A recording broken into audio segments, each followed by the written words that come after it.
En el libro de Hechos, capítulo 23, voy a empezar por ahí. Encontramos una historia de un hombre que también inclusive pone ejemplos olímpicos. Recuerden que los olímpicos vienen de Grecia, ¿cierto? Y eso es antiguo, creo que es una de las competencias más antiguas que existen en el mundo. Así que Pablo, el apóstol Pablo, pone muchos ejemplos acerca de carreras de atletismo. Y este hombre, el apóstol Pablo, que no creo que en estos días se hizo referencia de él, hay unas situaciones que él está viviendo, ¿cierto? En el capítulo 23, versículo 12 al 16, dice de la siguiente manera: venido el día, algunos de los judíos tramaron un complot y se juntaron bajo maldición, diciendo que no comerían, estoy hablando de atletismo y de olímpico, no comerían ni beberían hasta que hubiesen dado muerte a Pablo. Eran más de 40 los que habían hecho esta conjuración, los cuales fueron a los principales sacerdotes y a los ancianos y dijeron: nosotros nos hemos juramentado bajo maldición a no gustar nada hasta que hayamos dado muerte a Pablo. Ahora pues, vosotros con el concilio, requerid al tribuno que lo traiga mañana entre vosotros o ante vosotros, como que queréis indagar alguna cosa más cierta acerca de él, y nosotros estaremos listos para matarle antes que llegue. Mas el hijo de la hermana de Pablo, es decir, su sobrino, oyendo hablar de la celada, fue y entró a la fortaleza y dio aviso a Pablo. Aquí encontramos una primera situación que estaba viviendo el apóstol Pablo, una amenaza de muerte. Él en este momento de la vida de Pablo, él está preso, ¿cierto? Fue arrestado en el templo, en Jerusalén, por estar predicando el evangelio. Él es puesto preso y entonces lo ponen en el tribuno, pero Pablo apela a que lo lleven a un superior, ¿cierto? No quiere que sea juzgado por el grupo de judíos ni por nada de eso, porque además no tenían cómo acusarlo. Entonces, pero la gente realmente no quería meter preso a Pablo, lo que querían era matarlo, querían destruirlo. Así que hacen una celada, una emboscada, hacen una trampa, ¿cierto? Eso de las trampas existen desde hace mucho rato. Así que va un grupo de personas a las personas que se supone deben traer justicia sobre el apóstol Pablo, y hacen algo allí. No necesitan que lo lleven al siguiente día, pero le dicen a ellos: hagan como si necesitan ser investigados de alguna cosa, se les olvidó preguntar algo, entonces tráiganlo, y cuando lo traigan en el camino, nosotros le hacemos la emboscada. Así que un sobrino de Pablo que estaba ahí cerquita escuchó hablar de la historia, de la amenaza que tenía, y le avisan al apóstol Pablo en la cárcel, y el apóstol Pablo le manda al sobrino para que hable con el que tiene la seguridad de él y le cuente lo que está pasando. Así que evitan que Pablo sea asesinado. Pero Pablo no se sintió miedoso, ¿cierto? No sintió miedo, no se acobardó, sino que dijo: ¿quieren matarme? Entonces avísale para que me guarden de seguridad. Esa es la primera amenaza que el apóstol Pablo tiene a un propósito que había atrás, que ahorita lo vamos a ver. En Hechos 27, más adelante, ya el apóstol Pablo es puesto preso para que lo lleven a Roma, donde él pidió ser juzgado, porque aquí no tenía garantías. Eso de las faltas de garantía también es viejito. Así que no tenía garantías en Jerusalén con los jueces que habían allí, y él dice: yo mejor, porque Pablo era además ciudadano romano, entonces él lo que dice es: yo no quiero que me juzguen aquí, yo quiero que me juzguen en Jerusalén, porque allá probablemente seré mejor atendido, hay más justicia, tengo más seguridad del juicio. Así que hay todo un trabajo para enviarlo a Roma. De Jerusalén a Roma, eso no es como ir uno de aquí a la costa, pues que uno se puede ir aquí en la mañana y en la nochecita está por allá, ¿cierto? Es un viaje que implicaba muchos trámites. Además tenían que esperar un grupo de personas presas para empaquetar varios y mandarlos en un barco mercante, normalmente, hacia Roma. Eso era un viaje de muchos meses, porque además de eso, el barco salía desde Jerusalén, bueno, desde el puerto que queda cerca de Jerusalén, y tenía que ir el barco de puerto en puerto dejando mercancía o recogiendo mercancía, hasta que se lo cogía, por ejemplo, si lo cogía el invierno, como en este caso Pablo, tenían que llegar a una ciudad donde hibernaban, es decir, donde pasaban el invierno para luego seguir. Así que este viaje pudo demorar 6, 7, 8 meses viajando desde Jerusalén hasta Roma. No era un viaje fácil. Así le tocó al apóstol Pablo. Cogieron un barco y lo metieron con varios presos y más los señores que iban de marineros y la carga, y se fueron para Roma, ¿cierto? La Biblia habla de que se metió una tormenta y dice así la tormenta. No, la tormenta, el pasaje. Y no apareciendo ni sol ni estrellas por muchos días. Ni sol, obviamente en el día, ni estrellas precisamente en la noche. Es decir, todo era oscuro. Pareciera que no había diferencia entre el sol, entre el día y la noche. Todo era oscuro de la tormenta grande. Recuerden que allá en esa zona del mundo, acá en los Estados Unidos, en la parte de eso es que el mar Caribe son los huracanes. Eso es que el océano Índico, ¿cierto? Por allá, la zona oriental es los tifones. Pero es lo mismo, hace el mismo daño. Él produce el mismo efecto, huracanes o tifones. Así que parece ser que se lo cogió la temporada de tifones a ese barco y hubo una tormenta grande, dice el apóstol Pablo, o más bien el apóstol Pablo no escribe Hechos, sino creo que es Lucas, ¿cierto? Y dice, y no apareciendo ni sol ni estrella por muchos días, y acosados por una tempestad no pequeña, ya habíamos perdido toda esperanza ¿de qué? De salvarnos. Y entonces Pablo, como hacía ya mucho que no comíamos, cuenta el que escribe el libro, puesto en pie en medio de ellos, dijo Pablo, habría sido por cierto conveniente, oh varones, haberme oído, porque él le había dicho allá en el puerto donde estaban, que era Sidón, que no siguieran porque venía la tormenta. Pero ellos no le hicieron caso al apóstol Pablo. Pues un preso, ¿a quién le va a hacer caso a un preso, cierto? Así que él luego les dice, yo se los dije, en términos de diciendo, oh varones, me hubieran oído y no hubiéramos zarpado tan solo para recibir este perjuicio y pérdida. Pero ahora os exhorto a tener buen ánimo, pues no habrá ninguna pérdida de vida entre vosotros, sino solamente de la nave.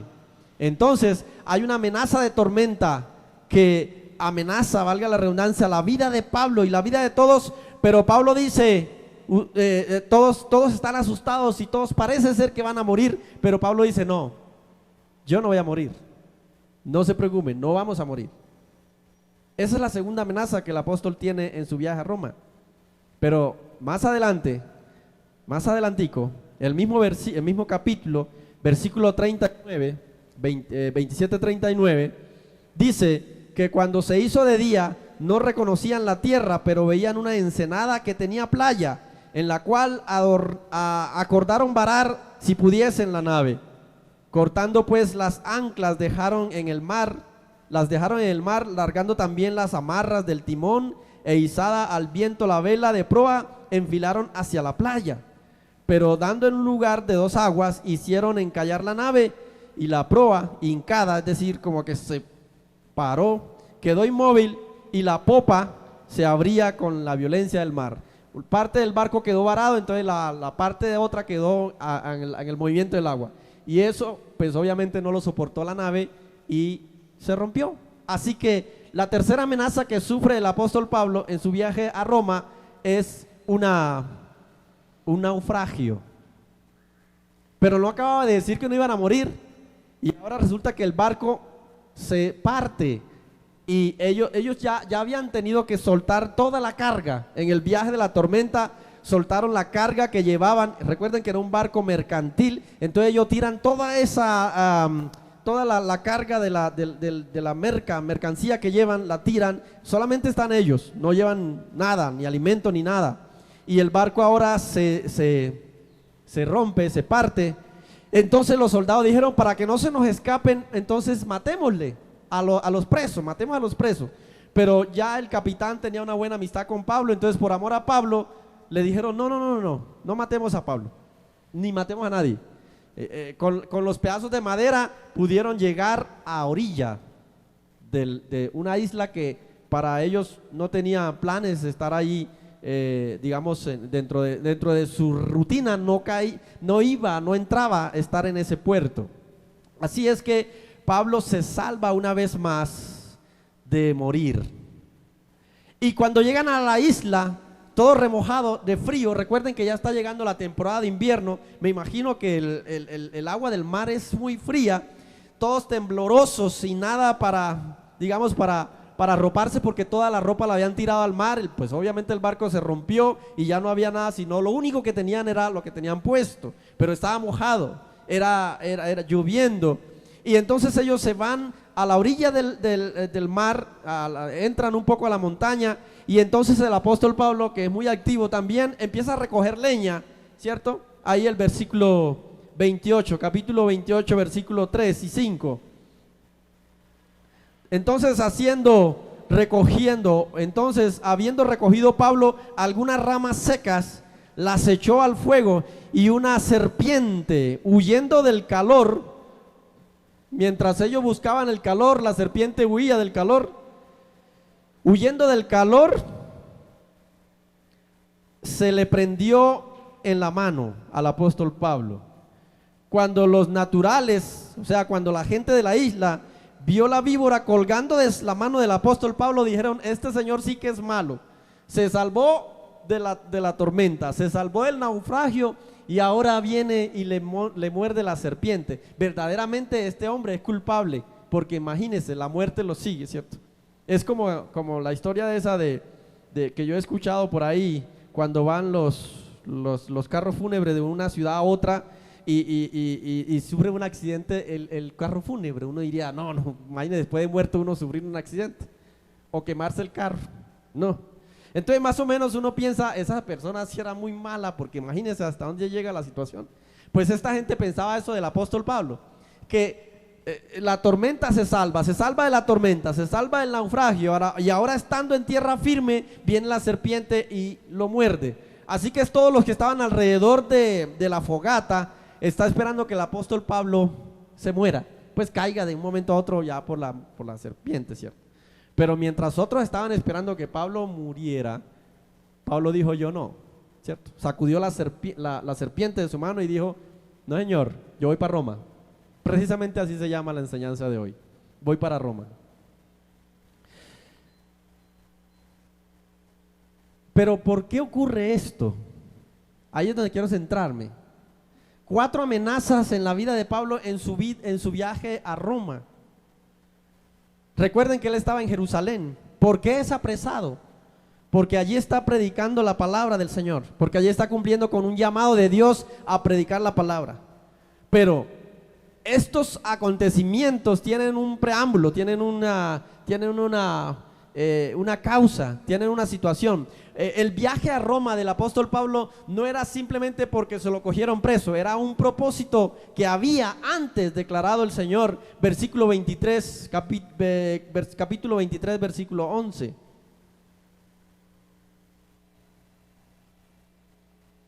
Cuando Pablo es apresado, el capítulo 11, él está acostado en la cárcel. Y entonces el Señor le dice: a la noche siguiente se le presentó el Señor y le dijo: ten ánimo, Pablo, pues como has testificado de mí en Jerusalén, así es necesario que testifiques también en Roma. Ahora tiene sentido lo del viaje a Roma, pero ahora también tiene sentido por qué se salvó en la tormenta, por qué se salvó cuando lo iban a matar, por qué se salvó cuando la tormenta, por qué se salvó cuando el barco se naufragó. ¿Y por qué se salvó cuando la serpiente lo mordió? Había un propósito de Dios. El propósito de Dios era que Pablo llegara a Roma sin ninguna inconveniente, o por lo menos vivo. El Señor lo necesitaba en Roma vivo, no muerto obviamente. Y entonces había un propósito. Por eso les digo, estos propósitos humanos de los atletas, hay algo mucho más superior, y son los propósitos de Dios para nosotros que se cumplen. Hay un versículo que no lo tengo aquí, pero que llega a mi mente, que dice que Dios cumplirá pues su propósito en nosotros o en mí, ¿cierto? Dios pues cumplirá. Así que cuando vino la tormenta o la amenaza de muerte, las personas dijeron: vamos a matar a Pablo. Pero Pablo dijo: no, Señor, yo voy para Roma. Luego, cuando se levantó la tormenta y todos estaban esperando que iban a morir, Pablo dijo: yo no, yo voy para Roma. Y cuando hubo el naufragio y el barco se partió y todo el mundo estaba pensando que iba a morir, Pablo decía: yo no, yo voy para Roma. Y cuando la serpiente lo mordió y todo el mundo esperando que el apóstol Pablo muriera, Pablo decía: yo no, yo voy para Roma. ¿Por qué tenía esa seguridad? Porque Pablo tenía una seguridad en el llamado de Dios. Estaba seguro de ese llamado. Y porque Dios tenía un propósito en el apóstol Pablo, y no había nada que se le atravesara a los propósitos de Dios, porque cuando Dios tiene un propósito con nosotros, no hay nada que se atraviese. Amén. Nada se atraviesa. Dios es más poderoso que cualquier situación que des. Así que la pregunta más adelante, antes de llegar a la pregunta, versículo 28, versículo 16 de Hechos, estamos en el libro de Hechos, Hechos 26, 28, 16, dice que cuando llegamos a Roma, el centurión entregó los presos al prefecto militar, pero a Pablo se le permitió vivir aparte con un soldado que lo custodiaba. O sea, lo mandaron para una casita, lo metieron a la casa por cárcel. Eso existe desde por allá. La casa por cárcel existe desde allá. Estamos descubriendo cosas que hoy creíamos que eran nuevas en Colombia y que era el único país. No, eso es viejo. Eso es viejo. La casa por cárcel le dieron al apóstol Pablo para que lo cuidara un soldado. Pero además de eso le permitieron que la gente lo fuera a visitar. Y empezó a predicar en Roma. Y fundó una iglesia en Roma, porque ese era el propósito de Dios. Dios le dijo: como hoy estás predicando en Jerusalén, yo necesito que vayas a Roma. El apóstol Pablo tenía esto en su mente y en su corazón. Sabía y estaba convencido de que Dios lo había llamado, lo iba a llevar a Roma, aunque era el último viaje del apóstol Pablo. Recuerden que él murió allá. Pero en la cárcel de Roma escribió las cartas que nosotros leemos, la mayoría de las cartas que leemos aquí en la Biblia, porque había un propósito superior, había algo muy, muy fuerte. Y nosotros ahora trasladamos eso en nuestra vida para hacerle aplicación a esta historia del apóstol Pablo frente a yo voy para Roma. Hay un llamado supremo para nosotros. Primera de Juan, Juan 1:12, Juan 1:12. Juan 1:12 dice de la siguiente manera. Juan,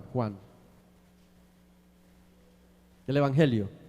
Juan 1:12 dice: mas a todos los que le recibieron, a los que creen en su nombre, les dio potestad de ser, ¿qué? Hechos. Hay otra versión que dice de ser llamados hijos de Dios. De ser llamados hijos de Dios.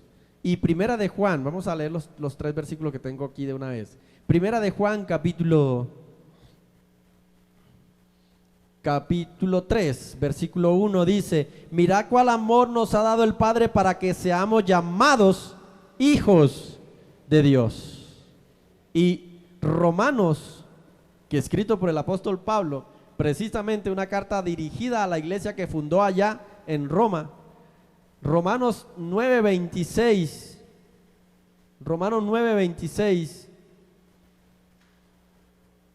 dice: Y en el lugar donde les dijo, vosotros no sois pueblo, allí serán llamados hijos del Dios viviente.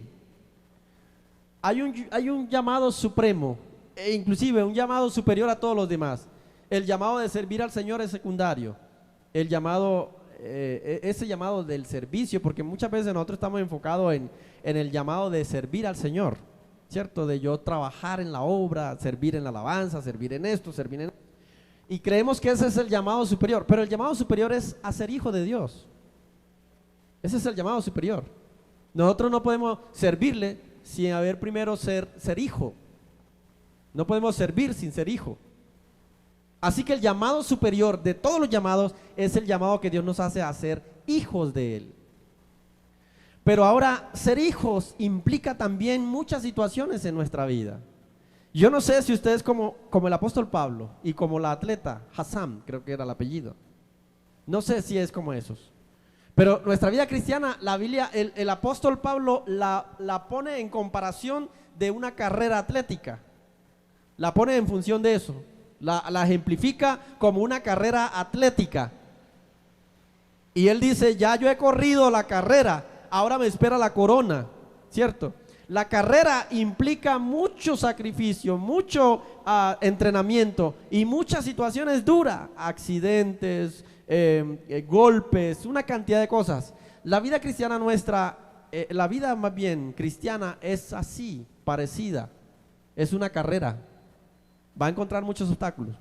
Pero si usted tiene claro que el llamado, ese llamado supremo de Dios hacia usted, que quiera tenerlo como su hijo, no habrá nada que pueda detenerlo en esa carrera de llevarlo, de poder llamarse con toda claridad, ser hijo de Dios. Hay mucha gente, por ejemplo, la que nos ha pasado en estos 2 años con la pandemia, ¿cierto? Como no tenemos claro que somos hijos de Dios, cualquier circunstancia nos aparta de Dios. Como no tenemos claro, o no tenemos claro la importancia de ser hijo de Dios, cualquier serpiente que nos pique, haciendo la referencia de Pablo, nos muerde y nos hace perder del viaje a Roma. Cualquier tormenta nos aparta de los caminos del Señor. Cualquier naufragio nos aparta del camino del Señor. Estoy hablando de cualquier dificultad, cualquier problema que pasemos en nuestra vida. Me enfermo. ¿Y dónde está entonces el Dios que me sana? Y ya con eso tengo para apartarme. Ese puede ser una tormenta, ese puede ser una serpiente, ese puede ser el naufragio. Pero también en 1 Corintios 12:7, 1 Corintios 12:7, hay otro llamado también que debemos tener en cuenta. Llamados 12:7, 1 Corintios 12:7. Inventé un libro de la Biblia aquí ahorita, que llamados 12:7. Pero cada uno le es dada la manifestación del Espíritu para provecho. Y ahí en adelante habla de los dones. Y es el llamado a servirle precisamente. O sea, Dios nos ha llamado a servirle. Nos llamó primero a ser sus hijos, pero también nos llama a servirle. Efectivamente, todo hijo le sirve. No sé, inclusive en la casa, cuando los papás, los hijos que están en una casa todavía frente a la responsabilidad de la casa o de los padres, los hijos que están ahí tienen la responsabilidad de servir en algo en la casa. Hacer aseo, lavar el baño, Andrea, amén. Lavar la loza, ayudar a cocinar, hacer algo. O sea, todos los hijos tienen la responsabilidad de servir en la casa. Así somos también nosotros. Al ser hijo de Dios, tenemos una responsabilidad de servir en algo, en su casa, en su iglesia, en su ministerio, en algo. No podemos estar sentados ahí como hijos malcriados, pues como echados ahí, ¿cierto? Hijos que sirven. Y por eso la Biblia dice en 2 Corintios que a todos nos dio el Señor algo. Dice, ¿cierto? Hay diversidad de operaciones, hay diversidad de dones, pero Dios, que hace todas las cosas, a todos nos da, a todos. O sea, a todos los hijos les da algo para hacer, algo, algún don, algún ministerio, algún talento que lo debe poner al servicio del Señor. Pero, ¿qué pasa cuando no tenemos claro? El apóstol Pablo tenía claro su llamado a Roma a ir a predicar. Y por eso ni el naufragio, ni la amenaza de muerte, ni la serpiente, ni la tormenta quitó de su mente ese llamado. Así que no habrá nada que hay en nuestra vida que está afectando servirle al Señor. ¿Qué hay en nuestra vida que está impidiendo que yo le sirva de lo que Dios me ha dado a mí, en lo más sencillo en la iglesia, para servir? Y no solamente aquí en la iglesia, sino afuera, ¿cierto? A tener la oportunidad de, cada vez que yo tenga la oportunidad para instruir a alguien, enseñar a alguien la Biblia, para presentarle el Evangelio, lo hago, debemos hacerlo. Esa es la responsabilidad que tenemos como hijo. Entonces no olvide el llamado que Dios le ha hecho a usted. Cuando usted lo tiene claro, no habrá nada que lo dañe, ni usted aceptará a algo que dañe ese llamado, sino que le sirve.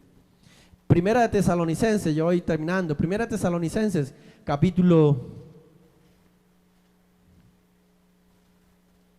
4.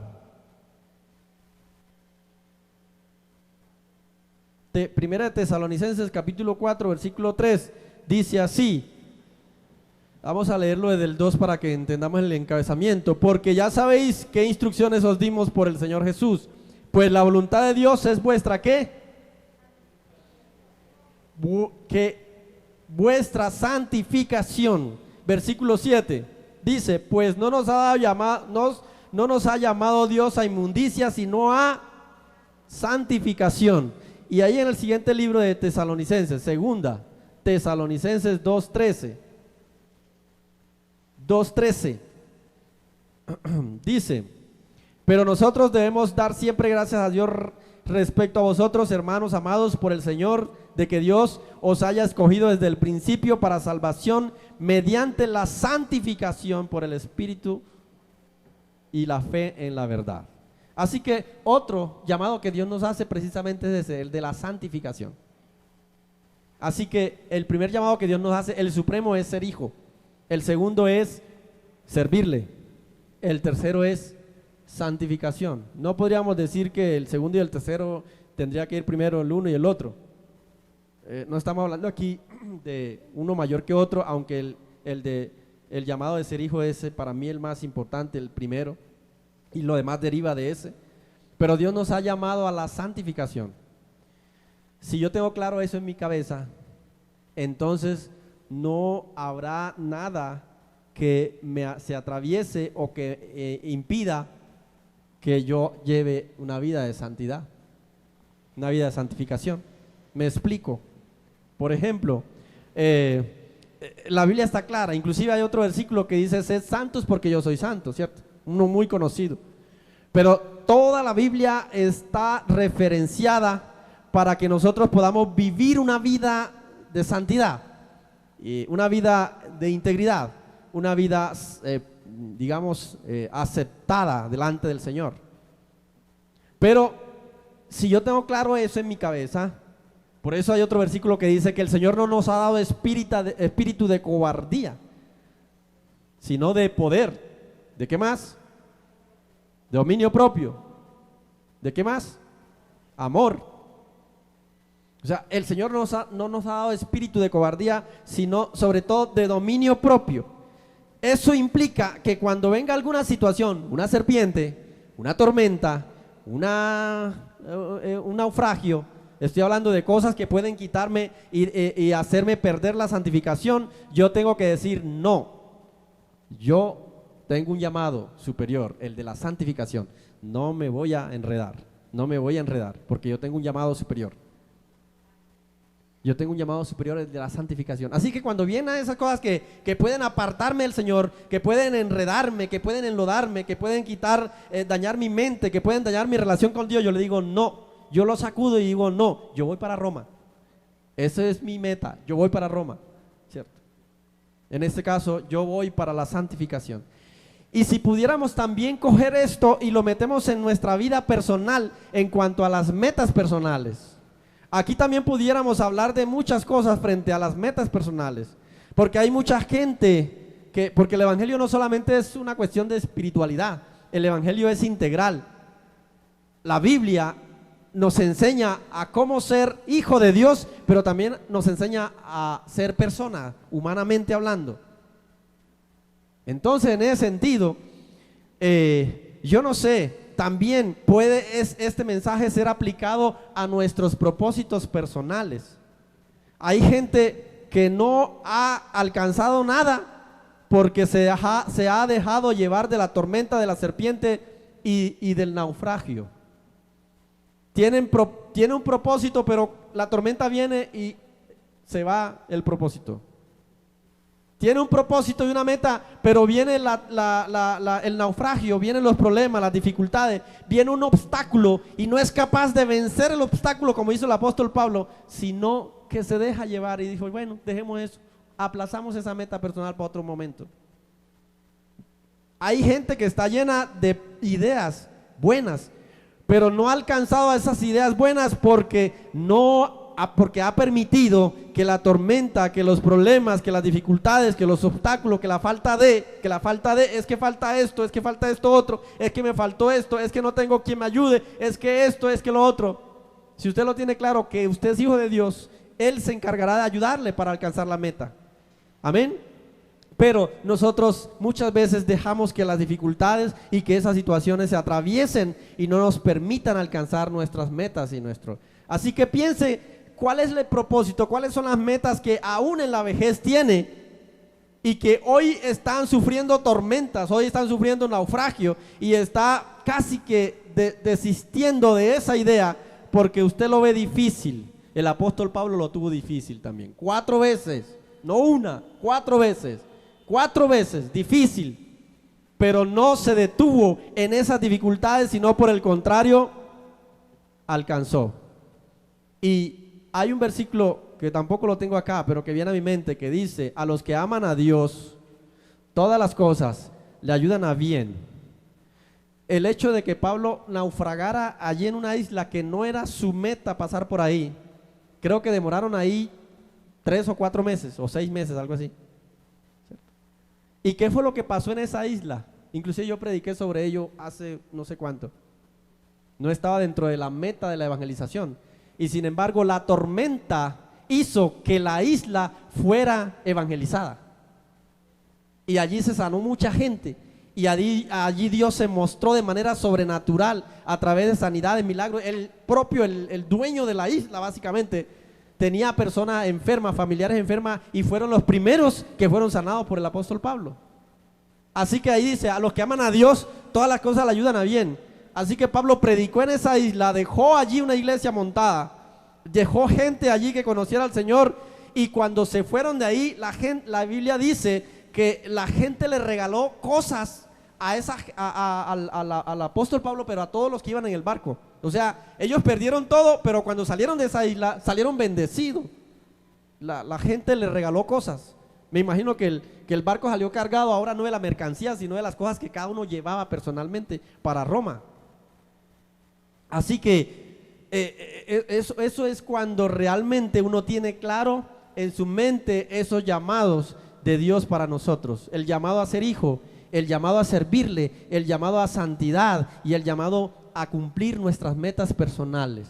No nos dejemos que la tormenta, que el naufragio, que la serpiente, que los problemas, que la falta de una cosa, que la falta de otra, que la falta de una oportunidad, que la falta... ¿Cuántas oportunidades se ha perdido por no estar pendiente de